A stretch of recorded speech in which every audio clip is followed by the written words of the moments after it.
अगर आप लोगों ने अभी तक इंस्टाग्राम पर मुझे नहीं विजिट किया है तो aditi_JRF Adda is the handle.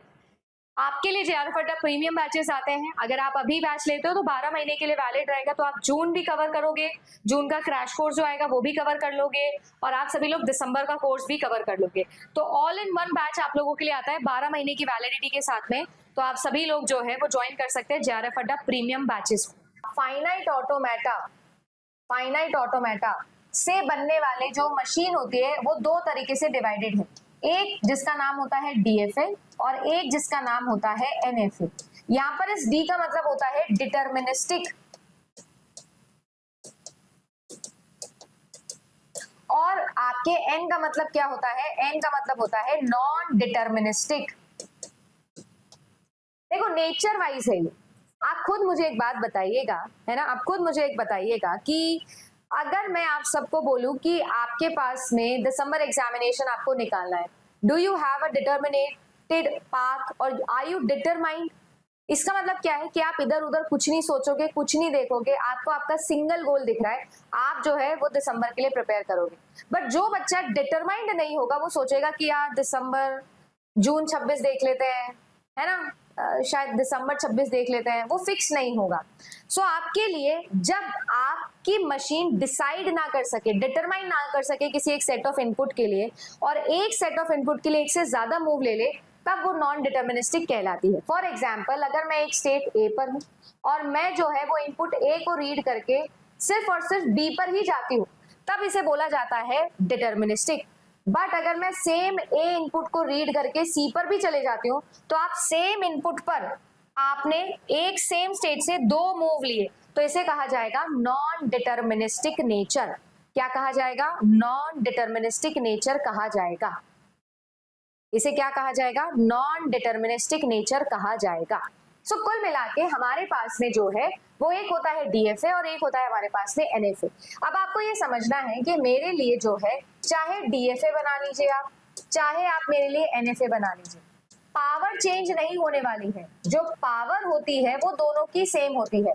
Power of a DFA is equivalent to power of a NFA। Power में कोई चेंज नहीं होने वाला है, nothing is going to be changed. In fact हमारे पास में एक एप्सिलॉन NFA भी होता है। एप्सिलॉन NFA बोलता है कि आप जो है वो A स्टेट से B स्टेट पर चले जाइए बिना कोई इनपुट सिंबल रीड करे, बिना कुछ रीड करे आप एक स्टेट से दूसरे स्टेट पे चले जाइए। ये भी नॉन डिटर्मिनिस्टिक फाइनाइट ऑटोमेटा की एक प्रॉपर्टी होती है, एप्सिलॉन NFA से बोलते हैं।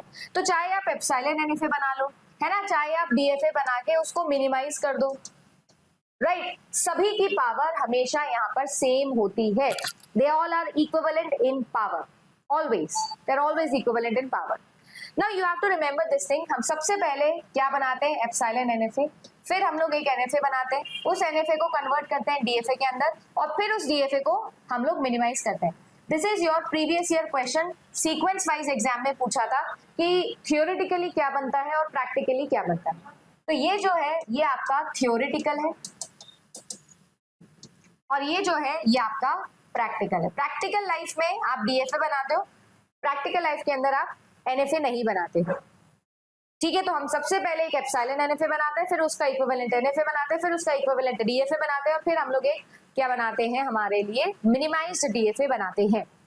इसके अलावा ये सारी चीजें तो हो गई जब हमारे पास में हम सिर्फ और सिर्फ स्टेट ट्रांजिशन डायग्राम बना रहे हैं। हमारे पास में फाइनाइट ऑटोमेटा की दो और कैटेगरीज है, जिसे आप बोलते हो Mealy machine and Moore machine. ये जो है ये आउटपुट भी साथ में शो कर देते हैं आपके फाइनाइट ऑटोमेटा के। So basically these are special type of finite automatas जिसमें आपको आउटपुट भी शो किया जाता है। क्या शो किया जाता है? आउटपुट भी शो किया जाता है। अब अगर आप सोचोगे, आप देखोगे कि आउटपुट कैसे शो किया जाता है, मतलब समझ में नहीं आया, मतलब समझ में सोचो, मैं ये कह रही हूँ कि आपको आउटपुट भी शो होता है। अब आउटपुट कैसे शो होगा? इमेजिन करिएगा कि आप जो है वो किसी भी एक स्टेट पर थे, आपने कोई भी एक इनपुट सिंबल रीड किया और आप किसी दूसरे स्टेट पर चले गए। आपने किसी एक इनपुट सिंबल ए को रीड करके आउटपुट 0 जनरेट किया A से B का ट्रांजिशन लेते हुए। तो अगर आप देखोगे तो आपके लिए A जो है वो एक इनपुट की जैसे बिहेव कर रहा है, और 0 आपने क्या किया है, एक आउटपुट के तौर पर दिया हुआ है। आपने क्या दिया हुआ है? आउटपुट के तौर पर दिया हुआ है। इस तरीके की जो ये होती है ना, जिसमें स्टेट ट्रांजिशन जो आपका एरो होता है उस पर आप क्या लिख देते हो, इनपुट एंड आउटपुट दोनों लिख देते हो, तब अपन इसे क्या बोलते हैं, इसे अपन बोलते हैं मीले मशीन। क्या बोलते हैं, मीले मशीन बोलते हैं, मीले मशीन बोलते हैं। सो बेसिकली आपका जो मीले मशीन होता है, इसकी डेफिनेशन देखिएगा। मीले मशीन जो है वो एक ऐसा मशीन होता है जिसके अंदर हमारे पास में जो आउटपुट होता है वो हमारी इनपुट की, जो करंट इनपुट आपने दिया है वो, और जो हमारी स्टेट है उस पर जो है डिपेंड करता है। तो आपने जो इनपुट दिया है और जो आपने स्टेट ट्रांजिट किया है, इन दोनों पर जब डिपेंड करता है तो उसे अपन मीले मशीन बोलते हैं। इसके अलावा आपके पास एक मशीन और होती है जिसमें आप लोगों के पास में इस तरीके से जो है वो ट्रांजिशन लिखे हुए होते हैं। मैंने ए के ऊपर ए को रीड करके बी पे ट्रांजिशन लिया। मैंने ए के अंदर भी क्या लिखा हुआ है, 0, और बी के अंदर लिखा हुआ है, इमेजिन करिएगा, 1। अब आप इस केस के अंदर अगर देखोगे तो मैम आपने स्टेट के अंदर ही उसका आउटपुट लिख दिया है। अब कोई भी कभी भी कहीं से भी अगर ए स्टेट के ऊपर आता है तो आउटपुट क्या आएगा, हमेशा 0 ही आएगा। कोई भी कहीं से भी कुछ भी इनपुट रीड करके अगर बी पर आता है तो आउटपुट हमेशा क्या आएगा, 1। तो ये क्या है, ये आपका मूरे मशीन होता है। ठीक है, आप इसको याद कैसे रखोगे, कभी अगर भूल जाओगे तो याद कैसे रखोगे, मूरे में डबल ओ आता है, डबल, तो एक ही स्टेट में डबल वैल्यू जब होती है तब उसे मूरे मशीन कहा जाता है। और जब आपके पास में ट्रांजिशन लाइन के ऊपर आउटपुट लिख देते हैं तो उसे अपन मीले मशीन बोलते हैं। ये जो मूरे मशीन और मीले मशीन का कॉन्सेप्ट है, ये आपके गेट एग्जामिनेशन में भी बहुत ज्यादा पूछा जाता है, और आपके यूजीसी नेट एग्जामिनेशन में गेट एग्जामिनेशन के previous year as it is उठ के आते हैं, इसीलिए मैं करवाती हूँ। सो Mealy machine and Moore machine. तो मूरे मशीन के अंदर हमारा जो आउटपुट है वो सिर्फ और सिर्फ करंट स्टेट पर बिलीव करता है, और यहाँ पर करंट स्टेट के साथ साथ हमारे जो है वो आपके इनपुट पर, दोनों चीजों के ऊपर जो है वो हमारा मीले मशीन के अंदर रिलाय करता है। अब अगर आपसे मैं ये बोलूं कि कोई भी एक मशीन है जो क्या करना चाहती है, जो किसी भी सब स्ट्रिंग को काउंट करना चाहती है, समझ रहे हो, किसी भी सब स्ट्रिंग को काउंट करना चाहती है, तो वो कौन सी मशीन होती है। देखो, अगर सब स्ट्रिंग आपको काउंट करनी हो तो उसके लिए हम लोग जो है वो प्रेफर करते हैं मूरे मशीन को। बट अगर आपको कोई भी बाइनरी ऑपरेशन कैरी फॉरवर्ड करना हो, जैसे आपको किसी का भी वंस कॉम्प्लीमेंट करना हो, टूस कॉम्प्लीमेंट करना हो, दो बाइनरी नंबर्स को ऐड करना हो, सब्ट्रैक्ट करना हो, इस तरीके का कोई भी बाइनरी अर्थमेटिक ऑपरेशन अगर आपको करना होता है तो वी यूज आपका मीले मशीन। हम क्या करते हैं, मीले जो मशीन है उसे यूज करते हैं। मीले मशीन और मूले मशीन का मतलब समझ में आ गया क्या। अब आपके पास में आप किसी भी, और इनकी पावर भी सेम होती है, तो आप किसी भी मीले मशीन को मूरे में और मूरे मशीन को मीले मशीन के अंदर कन्वर्ट कर सकते हो। ठीक है, कन्वर्ट कर सकते हो। अब मुझे एक बात बताइएगा, अगर आपने टीओसी पढ़ा है तो दोनों के अंदर जो नंबर ऑफ स्टेट्स हैं वो किसके अंदर ज्यादा होती है। देखो, अगर आप मूरे से मीले में जाते हो तो नंबर ऑफ स्टेट्स हमेशा बराबर रहेंगी, हमेशा नंबर ऑफ स्टेट्स बराबर रहेगी। बट अगर आप मीले मशीन से मूरे मशीन बनाते हो तो आपकी जो नंबर ऑफ स्टेट्स है वो इंक्रीज हो जाती है, इंक्रीज हो जाती है। अगर इसके अंदर n नंबर ऑफ स्टेट है और इसके अंदर m नंबर ऑफ स्टेट है तो आपका जो मीले मशीन से मूरे मशीन आप बनाओगे उसमें maximum n cross m number of states बन सकती है। ये सब जो मैं आपको बता रही हूँ ये गेट के प्रीवियस ईयर क्वेश्चन है और नेट के अंदर भी जो है वो आपके एग्जाम में पूछे जाते हैं। सो मूरे इज अ बिगर डायग्राम, बड़ा डायग्राम है। Got it? सभी को समझ में आया ये सारी चीजें, मीले मशीन मूरे मशीन, है ना, पावर किसकी क्या बराबर होती है। अभी मैंने डायग्राम ड्रॉ नहीं करा है, मैंने तो बस आपको बताया डायग्राम के फीचर्स क्या क्या है, प्रैक्टिकली क्या पहले बनता है क्या बाद में बनता है। ये चार्ट पूरा का पूरा आप लोगों को आई होप याद हो गया होगा। ठीक है, what do you mean by deterministic, what do you mean by non-deterministic? I hope it is clear. The definition of deterministic and non-deterministic is going to be same for every type of machine, including your deterministic pushdown automata and non-deterministic pushdown automata. But the difference only that lies between finite automata and pushdown automata is all type of finite automata are same in powers, whereas all type of pushdown automatas are not same in power. Non-deterministic pushdown automata is more powerful than deterministic pushdown automata. Got it? समझ में आ गई? Next हमारे पास में कोई भी एक deterministic finite automata को डिफाइन करने के लिए हमारे पास में 5 सेट ऑफ टपल्स होते हैं। आपसे एक बार मैच द कॉलम के अंदर नंबर ऑफ टपल्स का भी कॉलम पूछ लिया गया था।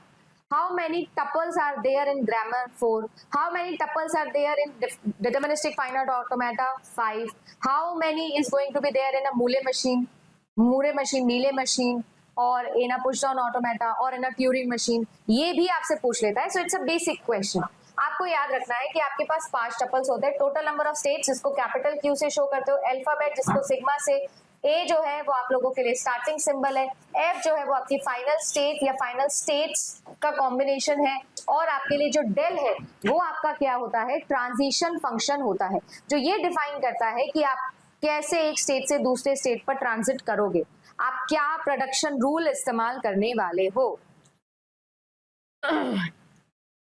Recursive enumerable languages is more powerful than recursive languages, yes,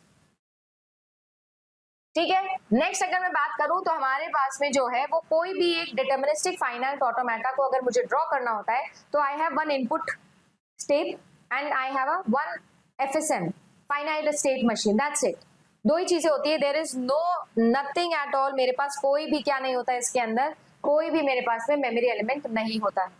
then non deterministic finite automata के एडिशनल फीचर ये होते हैं कि अगर आपके फाइनाइट ऑटोमेटा का ट्रांजिशन फंक्शन मैं लिखूंगी तो वो ये बोलता है कि आप किसी भी एक स्टेट को लीजिए, कोई भी एक इनपुट सिंबल को देखिए, आप क्या करेंगे, आप जो है वो किसी एक स्टेट पर पहुंच जाएंगे। Where is non deterministic finite automata बोलता है कि अगर आपने कोई भी एक इनपुट रीड किया है, आपने जो है वो एक स्टेट पर उसे रीड किया है, तो आप total 2 to the power q number of states पर जा सकते हो, क्योंकि आप एक इनपुट सिंबल के लिए एक से ज्यादा स्टेट पर जा सकते हो नॉन डिटर्मिनिस्टिक फाइनाइट ऑटोमेटा। तो यहाँ पर ट्रांजिशन फंक्शन में बस एक चेंज होता है 2 to the power q। इसीलिए कहा जाता है कि अगर आपके फाइनाइट ऑटोमेटा में n number of states possible है तो आपके नॉन फाइनाइट ऑटोमेटा के अंदर 2 to the power n जो है वो नंबर ऑफ स्टेट्स पॉसिबल हो सकती है, मैक्सिमम इतने नंबर ऑफ स्टेट्स हो सकती है, that's what it is written. 1960s के अंदर डीएफए फॉर्मूले डिफाइन किए गए थे। एनएफए जो है वो 1968 के दौरान आए थे। यहाँ पर आपको मैंने समझाया कि एप्सिलॉन मूव्स कहाँ हो सकते हैं, है ना, कौन सा ज्यादा कॉम्प्लेक्स होता है, कौन सा ज्यादा इजियर टू इम्प्लीमेंट होता है। अब इनमें एक खास बात देखना, आपके लिए जो डिटर्मिनिस्टिक फाइनाइट ऑटोमेटा होता है वो डिटर्मिनिस्टिक फाइनाइट ऑटोमेटा हमेशा एक कंप्लीट मशीन होता है। कंप्लीट मशीन का मतलब for every alphabet symbol, alphabet में जितने भी इनपुट सिंबल आपने लिखे होंगे ए बी सी डी जितने भी, उन सब के लिए कोई ना कोई ट्रांजिशन जो है वो आपको लिखना पड़ता है। इसीलिए आपके डिटर्मिनिस्टिक फाइनाइट ऑटोमेटा के अंदर डेड स्टेट्स बहुत ज्यादा आते हैं, डेड स्टेट्स जो है वो यहाँ पर आते हैं। Very good Mansi, okay, very very good, okay, it's a great thing, है ना, क्योंकि हमारे जीवन में सारे समय वापस आ सकते हैं बट हमारे जीवन में ये अगले जो 10 से 15 दिन है ये वापस नहीं आएंगे। एग्जामिनेशन हर बार आप लोग सुनते होंगे, बोलते होंगे एग्जामिनेशन वापस आ जाएगा, जून में वापस आ जाएगा, बिल्कुल सही बात है, आ जाएगा, बट मुझे ऐसा लगता है कि हमें हमारा हर अटेम्प्ट ऐसा देना चाहिए जो हमारा आखिरी अटेम्प्ट हो। हमें ऐसे सोचना चाहिए कि मैं अपनी जान लगाऊंगा इस अटेम्प्ट के अंदर। So it's a great motivation for all of us Mansi, beautiful, okay, and take care of yourself. Next अगर मैं बात करूं तो एनएफए और डीएफए, जैसे मैंने कहा दोनों की पावर सेम होती है। डीएफए एनएफए जो है वो आप लोगों के लिए हम लोग कन्वर्ट कर सकते हैं, किसी भी जो है वो आप लोग एनएफए से डीएफए बना सकते हो, है ना। So every DFA is a NFA but vice versa is not true, very important question. Next आता है कि आपके पास में जो है वो एनएफए ज्यादा थियोरेटिकल होता है, डीएफए जो है प्रैक्टिकल होता है, और जो डीएफए होता है आपके लिए वो लेक्सिकल एनालिसिस वाले फेज में काम आता है। अगर मेरे पास n स्टेट्स हैं तो आपके लिए 2 to the power n total number of states जो है हम लोग बना सकते हैं। मुझे एक स्ट्रिंग बनानी है जो कि एक्सेप्ट करती हो ए बी को, है ना, ए बी को एज अ सब स्ट्रिंग एक्सेप्ट करती हो। चलो पहले ए बी को एक्सेप्ट करवाते हैं फिर सब स्ट्रिंग करें, राइट। अगर ऐसा आपको करना है तो आप इमेजिन करिएगा कि आप जो है वो इनिशियल स्टेट क्यू नॉट पर हो, इट्स एन इनिशियल स्टेट। आपने जो है वो क्या करना होता है, सबसे पहले मिनिमम स्ट्रिंग जो बन सकती है, मिनिमम जो डायग्राम बन सकता है वो बनाना होता है, सबसे छोटा। तो आप इसको ए एक्सेप्ट करवाइए और आप जो है वो Q2 स्टेट पर आ जाइए, Q1 स्टेट पर आ जाइए, फिर आप इसको बी एक्सेप्ट करवाइए और आप Q2 स्टेट पर आ जाइए। अगर आप देखोगे तो आपने ए और बी को एक्सेप्ट करवा दिया है, मतलब आप इसको फाइनल स्टेट बना दीजिए। सो फाइनल स्टेट मतलब डबल सर्किल से शो होता है कि अब आपकी स्ट्रिंग खत्म हो गई है, आपकी मशीन टर्मिनेट हो सकती है टोटल। दिस इज समथिंग जो आपने बनाया जिसमें आपने ए बी को एक्सेप्ट करवा लिया।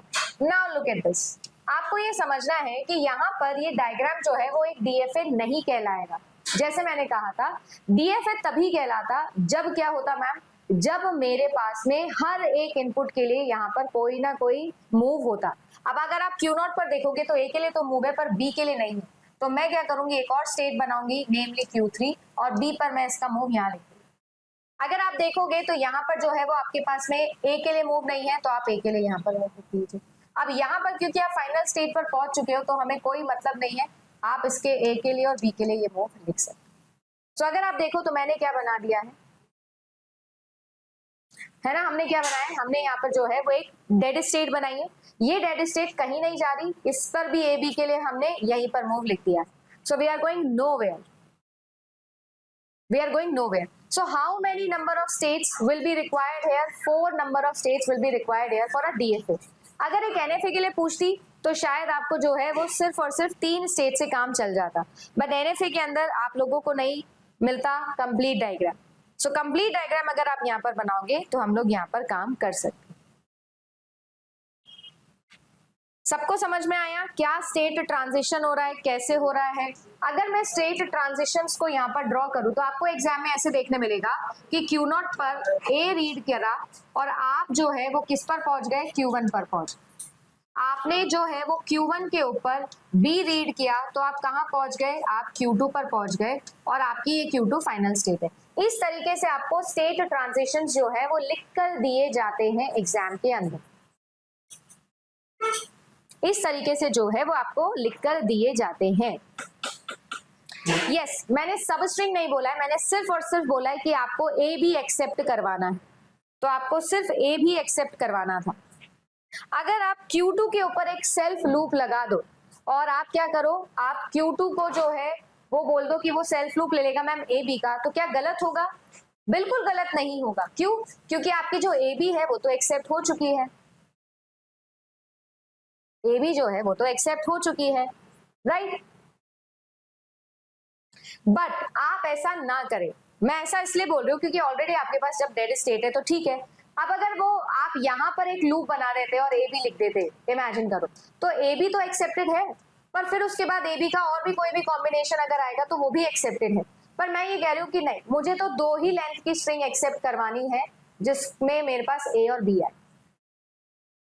That is correct. Dead state बनाना जरूरी नहीं होता, पर अगर आपके पास में डायग्राम आपको कंप्लीट करना है तो उसके लिए आपको डेड स्टेट बनानी पड़ती है। This is a finite automata construction. Finite automata का क्वेश्चन ऐसे आता है और इस तरीके से स्टेट ट्रांजिशन होता है।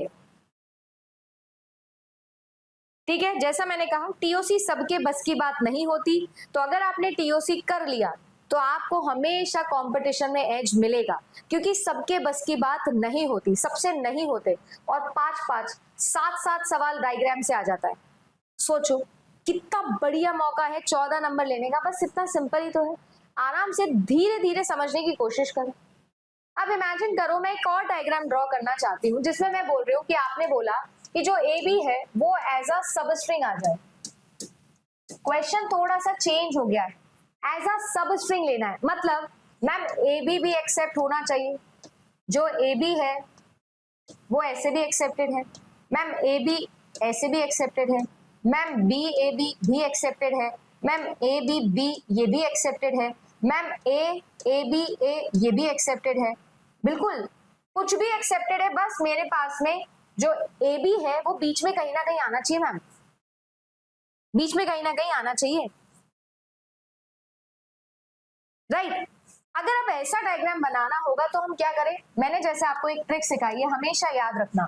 ट्रिक क्या कहती है? ट्रिक ये कहती है smallest possible string, smallest possible string बनाओ जो एक्सेप्ट हो सकती है।